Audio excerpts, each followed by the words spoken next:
একটা এআই কি সব কাজের জন্য বেস্ট?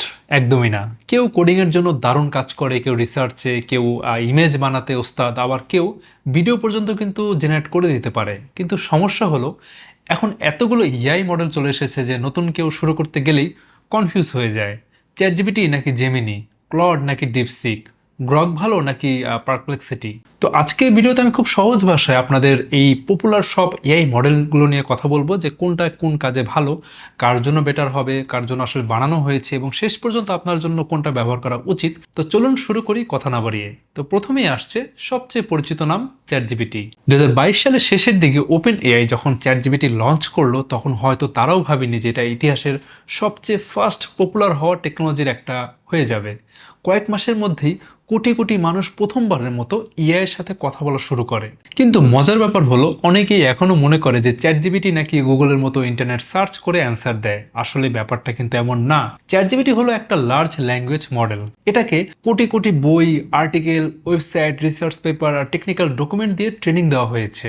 আপনি যখন একটা কোশ্চেন করেন, তখন এটা কোথাও গিয়ে অ্যান্সার খুঁজে আনে না, বরং আপনার প্রশ্ন দেখে পরের সবচেয়ে যে পসিবিলিটিস, ওয়ার্ড কি হতে পারে বা কি অ্যান্সার দিতে পারে, তারপর পরের শব্দ আবার কি হতে পারে, এভাবে পুরো অ্যান্সারটা সে তৈরি করে। শুনতে অনেক ইজি লাগলেও এই প্রেডিকশন প্রত্যেক সেকেন্ডে বিলিয়ন বিলিয়ন বার হয়, আর এজন্যই অ্যান্সারটা এত নর্মাল মনে হয়। তো একদম শুরুতে চ্যাটজিপিটি শুধু টেক্সট বুঝতে পারতো, কিন্তু এখন এটা অনেক বেশি পাওয়ারফুল হয়ে গেছে।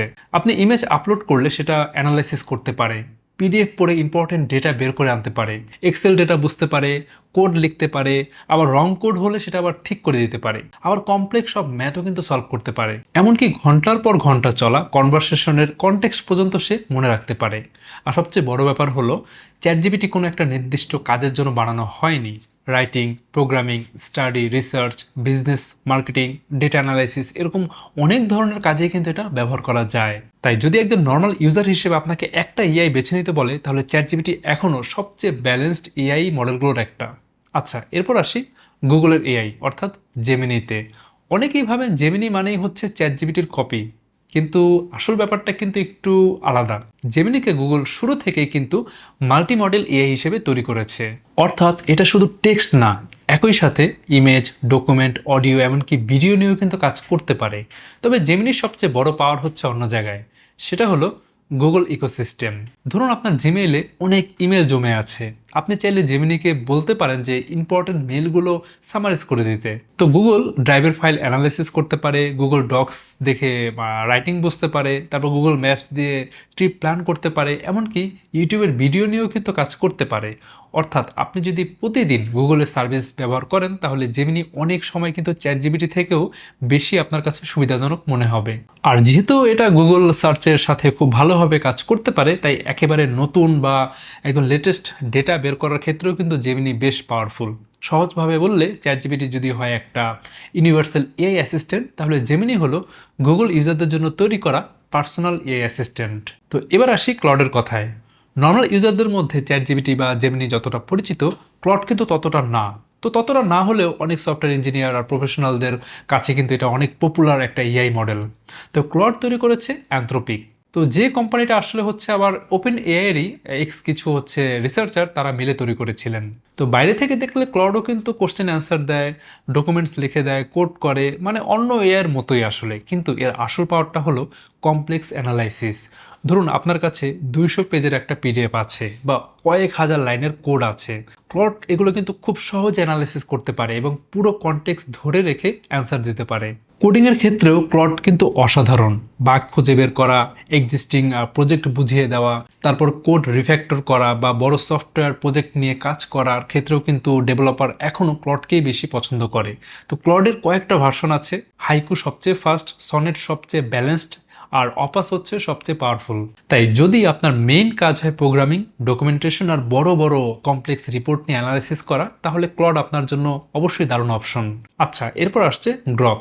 এটা তৈরি করেছে এলন মাস্কের সবচেয়ে পপুলার একটা কোম্পানি XAI। তো গ্রকের সবচেয়ে বড় ফিচার হচ্ছে এটা এক্স অর্থাৎ আগের যে টুইটার ছিল না সেটার সাথে কানেক্টেড, যার ফলে পৃথিবীতে এই মুহূর্তে কোন ট্রেন্ড চলছে, কোন ব্রেকিং নিউজ আছে বা মানুষ কি নিয়ে এখন আলোচনা করছে, ভাইরাল নিউজ আর কি, তো সেগুলো খুব ফাস্ট বুঝতে পারে। চ্যাটজিপিটি বা ক্লড অনেক সময় দেখা যায় ট্রেনিং ডেটার উপর নির্ভর করে, তাই লেটেস্ট নিউজগুলো দিতে পারে না। সেখানে গ্রক কিন্তু অনেক বেশি রিয়েল টাইম ইনফরমেশন দিয়ে কাজ করতে পারে। আর গ্রকের আরেকটা মজার দিক হলো কনভারসেশন স্টাইল। অনেক এআই যেখানে একটু ফর্মাল থাকে, গ্রক অনেক সময় এখানে কিন্তু সুপার ক্যাজুয়াল, একটা হিউমারাস আর অনেক কিছু ডিরেক্ট অ্যান্সার দেয়, যাতে বোঝাই যায় না যে এটা মানুষ বলেছে নাকি এআই বলেছে। তো প্রোগ্রামিংও এটা কিন্তু ভালো, তবে খুব কমপ্লেক্স সফটওয়্যার ডেভেলপমেন্টের ক্ষেত্রে কিন্তু এখনও ডেভেলপার ক্লড বা চ্যাটজিপিটিকে এগিয়ে রাখে, গ্রক কিন্তু ইউজ করে না। তাই যদি আপনার দরকার হয় কারেন্ট নিউজ, ট্রেন্ডিং টপিক বা রিয়েল টাইম ইনফরমেশন, তাহলে গ্রক কিন্তু খুব ভালো একটা চয়েস হবে। আচ্ছা, এবার আসি ডিপসিকে। কয়েক মাসের মধ্যেই এই এআই পুরো পৃথিবীতে আলোচনার কেন্দ্রবিন্দু হয়ে গেছে, কারণ সবাই দেখলো প্রোগ্রামিং আর ম্যাথমেটিক্সের মতো এত কমপ্লেক্স একটা জিনিসকে খুব সহজভাবে অ্যানালাইসিস করছে ডিপসিক। তো ডিপসিক তৈরি করেছে একটা চাইনিজ কোম্পানি, কিন্তু খুব ফাস্ট এটা ডেভেলপার কমিউনিটির মধ্যে কিন্তু পপুলার হয়ে যায়। আপনি যদি কোড লিখতে চান, অ্যালগোরিদম বুঝতে চান, কমপ্লেক্স লজিক সলভ করতে চান বা সফটওয়্যার ডেভেলপমেন্টের সমস্যাগুলো সলিউশন বের করতে চান, তাহলে হচ্ছে যে ডিপসিক অনেক সময় চ্যাটজিপিটির সাথেও কিন্তু টক্কর দেয়। আর ডিপসিকের আরেকটা বড় সুবিধা হলো এর অনেকগুলো মডেল কিন্তু ওপেন সোর্স, অর্থাৎ অনেক কোম্পানি বা ডেভেলপার চাইলে নিজের সার্ভারে এটা চালাতে পারে, নিজের প্রয়োজন অনুযায়ী কিন্তু মডিফাই করতে পারে। এই জন্য এআই কমিউনিটিতে কিন্তু ডিপসিকের পপুলারিটি কিন্তু দ্রুত বাড়ছে। আর যদি আপনার মেইন পারপাস হয় ইন্টারনেট থেকে সবচেয়ে আপডেটেড ডেটা বের করা, তাহলে হচ্ছে পারপ্লেক্সিটি আলাদা করে উল্লেখ করতেই হবে আমার। কারণ অনেকে এটাকে কিন্তু এআই সার্চ ইঞ্জিন বলেন আসলে, কারণ এটা শুধুমাত্র নিজের ট্রেনিং ডেটা থেকে অ্যান্সার দেয় না, বরং সরাসরি ইন্টারনেটে সার্চ করে এবং বিভিন্ন সোর্স পড়ে তারপরে বুঝে যে কোন ডাটাগুলো আমাকে সামারি করে দিতে হবে, আমাকে বুঝিয়ে দিতে হবে। ধরুন আপনি কোনো নতুন টেকনোলজি, ব্রেকিং নিউজ বা রিসার্চ টপিক নিয়ে জানতে চান, গুগলে সার্চ করলে আপনাকে 10টা লিঙ্ক খুলে পড়তে হবে আসলে, কিন্তু পারপ্লেক্সিটি সেই কাজটা নিজেই করে দেয়। সবচেয়ে ভালো বিষয় হলো কোন ডেটা কোথা থেকে এসেছে সেটার সোর্সও সে দেখিয়ে দেয়। তাই রিসার্চ বা ফ্যাক্ট চেকিংয়ের জন্য পারপ্লেক্সিটি বর্তমানে সবচেয়ে পপুলার এআই টুলগুলোর মধ্যে একটা। আচ্ছা, লাস্টে আসি সেই মডেলগুলো নিয়ে যেগুলো নিয়ে এখন সবচেয়ে বেশি হাইপ চলছে: ডিপসিক, মিডজার্নি, ভিও, সুনো, পারপ্লেক্সিটি আর এলএলএমএ। আর সবচেয়ে মজার ব্যাপার হলো এগুলো কিন্তু একটার সাথে একটা সরাসরি কম্পিট করে না, প্রত্যেকটার আলাদা সুপার পাওয়ার আছে। ধরেন ডিপসিক, এটা আসলে চীনের ডিপসিক কোম্পানির একটা মডেল, আর কয়েক মাসের মধ্যে এটা হঠাৎ করে ভাইরাল হয়ে গেল, কারণ সবাই টেস্ট করে দেখলো যে কোডিং, ম্যাথ আর লজিক্যাল রিজনিংয়ে কিন্তু জিনিসটা ভয়ঙ্কর ভালো। মানে আপনি যদি বলেন একটা পাইথন এপিআই লিখে দাও, এই বাগ ফিক্স করো, আবার হচ্ছে এই অ্যালগোরিদম অপটিমাইজ করে দাও, ডিপসিক কিন্তু অনেক সময় এমন কোড দেয় যেটা সরাসরি রানি হয়ে যায়। আর সবচেয়ে বড় ব্যাপার হলো ডিপসিকের কিছু ভার্সন ওপেন সোর্স, মানে কোম্পানি বা ডেভেলপার্স চাইলে নিজের মতো কিন্তু নিজের সার্ভারে চালাতে পারে, যেমনটা আমি একটু আগে বললাম। তো এই কারণেই কিন্তু এই কমিউনিটিতে ডিপসিক এত পপুলার। সহজ ভাষায় বললে, আপনি যদি ডিপসিক মানে বুঝতে চান, এটা হচ্ছে বাজেটের মধ্যে কোডিং মনস্টার। আচ্ছা, এবার আসি মিডজার্নিতে। এটা নাম অনেকেই শুনেছেন। তো এটা একটু আলাদা জিনিস ভাই।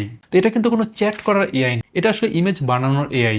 আপনি জাস্ট লিখলেন যে বৃষ্টির মধ্যে সাইবারপাঙ্ক ঢাকা শহরে কেমন দেখাবে, বা হচ্ছে মঙ্গল গ্রহে ভাসমান তাজমহল, ফিউচারিস্টিক একটা বিএমডাব্লিউর ইমেজ আপনি চান, মিডজার্নি কয়েক সেকেন্ডের মধ্যেই সিনেমার পোস্টারের মতো ইমেজ বানিয়ে দিবে। আর এখানে মিডজার্নি কিন্তু আলাদা। অনেক এআই ইমেজ বানায়, কিন্তু মিডজার্নির ইমেজগুলো সাধারণত বেশি আর্টিস্টিক, বেশি সিনেম্যাটিক আর বেশি ওয়াও ফিল দেয়। তাই designer, YouTuber, game developer, marketing agency সবাই কিন্তু এটা ইউজ করে। তো সহজ করে বললে, আমি একটা সুন্দর পলিশড ইমেজ চাই, তো মিডজার্নি সেটা কিন্তু খুব কম সময়ের মধ্যে করে দিবে। আচ্ছা, এবার আসি ভিওতে।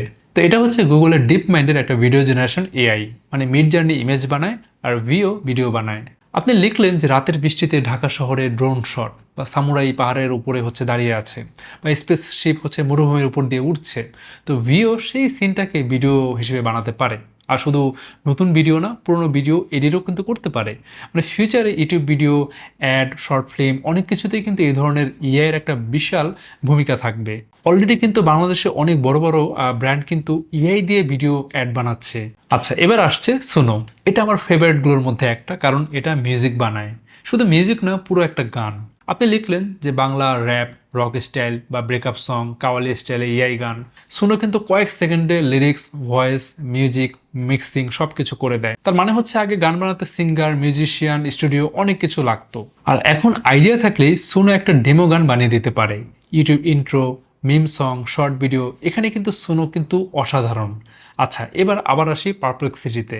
এটা অনেকেই এআই ভাবে, কিন্তু আসলে এটা এআই প্লাস গুগলের কিন্তু একটা কম্বো। ধরেন আপনি গুগলে সার্চ করলেন যে বাংলাদেশে ল্যাপটপ যে ইম্পোর্ট করে সেটা ট্যাক্স কত, গুগল আপনাকে 10টা লিঙ্ক দিবে। এখন আপনি এক এক করে হচ্ছে ওপেন করবেন, বাট পারপ্লেক্সিটি কি করে, সে নিজেই কিন্তু ওয়েব সার্চ করে, লিঙ্ক রিড করে, তারপর হচ্ছে সামারি বানিয়ে দেয়, আর নিচে কিন্তু সোর্সও দেখায়। এই কারণে কিন্তু এটা এখন হচ্ছে হাইপের মধ্যে আছে। তো ইজি ভাষায় আপনি কত ফাস্ট আপডেটেড অ্যান্সার চান সেটাই কিন্তু আপনাকে দিবে পারপ্লেক্সিটি।